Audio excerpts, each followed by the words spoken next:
اگر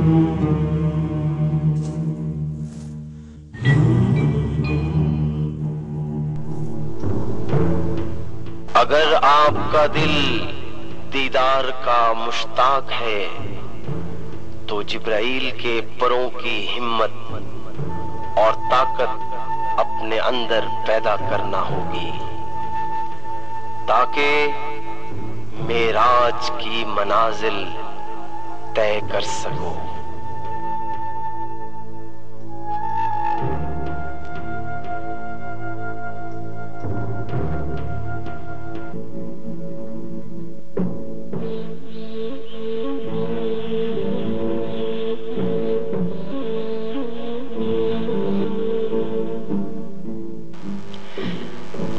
سرزمین کی خاک کے ہر ذرے کو وسعت نصیب ہوگی اور یہاں کا ہر قصہ، ہر یاد ماضی اور ہر حکایت خود ایک تاریخ بن گیا ہے۔ جب ایک رات ان کی ملکوتی روح پرواز کر گئی اور شہادت کی ایک نئی داستان رقم ہوئی، عوام الناس کے لیے ایک نئی قبلہ گاہ وجود میں آئی۔ ایران کے مشرق سے ایک ستارہ طلوع ہوا اور طوس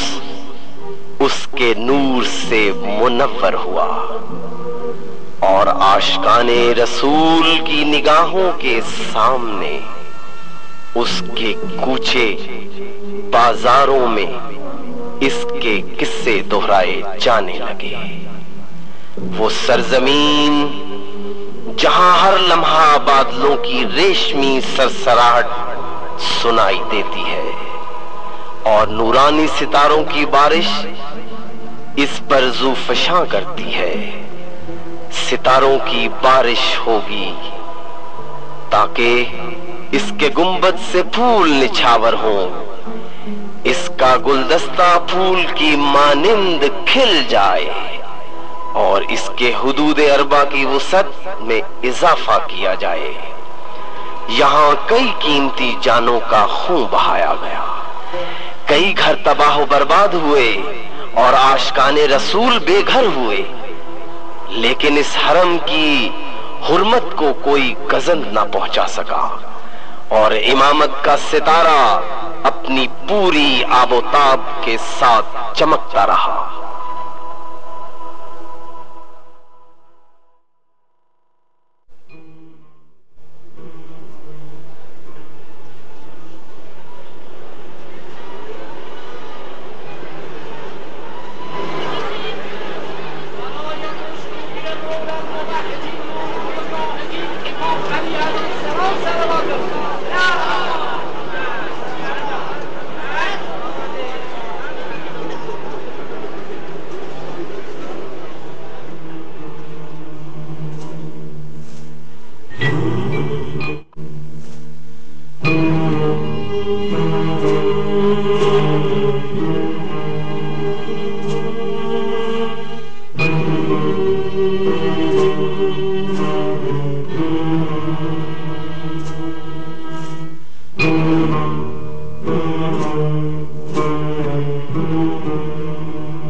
خد میں آنسو بہائے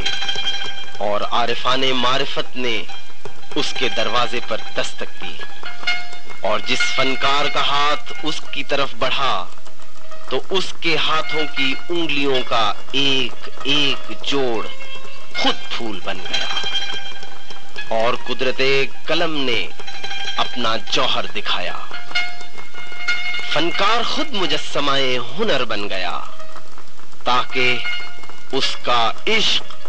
ہمیشہ زندہ رہے، اور اس کے فنکارانہ نمونوں میں ساری دنیا کی خوبصورتیاں سمٹ آئیں۔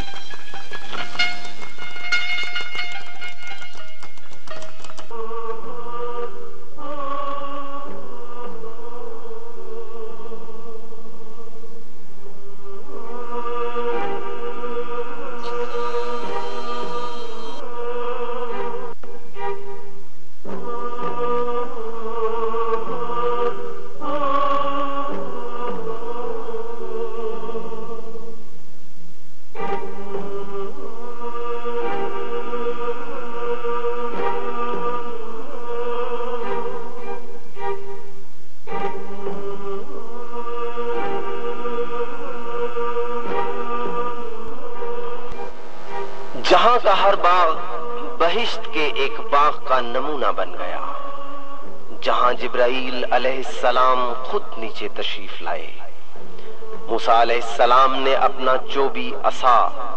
ہدیہ کے طور پر پیش کیا۔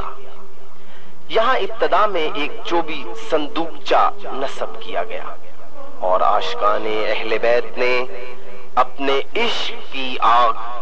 اور تپش سے سالہ سال تک اس لکڑی کے صندوق کی حرمت کا پاس رکھا، یہاں تک کہ اہل تشیع صاحبان انتظار کو ایک نئی بشارت دی گئی، ایسی بشارت جس نے ہنرمندوں کے ہاتھوں کو ایک نئی طاقت بخشی، تاکہ عاشقان اہل بیت ایک نئی زری پر گریہ و زاری کریں اور اپنی مرادیں پائیں۔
اور یہ نورانی ہنر عشق کے اپنے جذبے سے سرشار ہے، جو بے قرار عشاق کے دلوں کو سکون بخشتا ہے، اور اس کی موجودگی فرشتوں کی پرواز کی یاد کو تازہ کرتی ہے، اور اس زمین پر عشق و ایمان اور معرفت و آگہی کا ملاپ ہوتا ہے، جہاں زائرین کے ہاتھوں کا لمس ایک پرجوش نغمے کی صورت اختیار کر جاتا ہے، اور یہ عمل اس وقت تک جاری رہتا ہے جب تک کہ ان کے کانوں میں غیبی آواز نہ آئے۔ ان ہاتھوں کا لمس ہماری دلی کیفیت کی غمازی کرتا ہے۔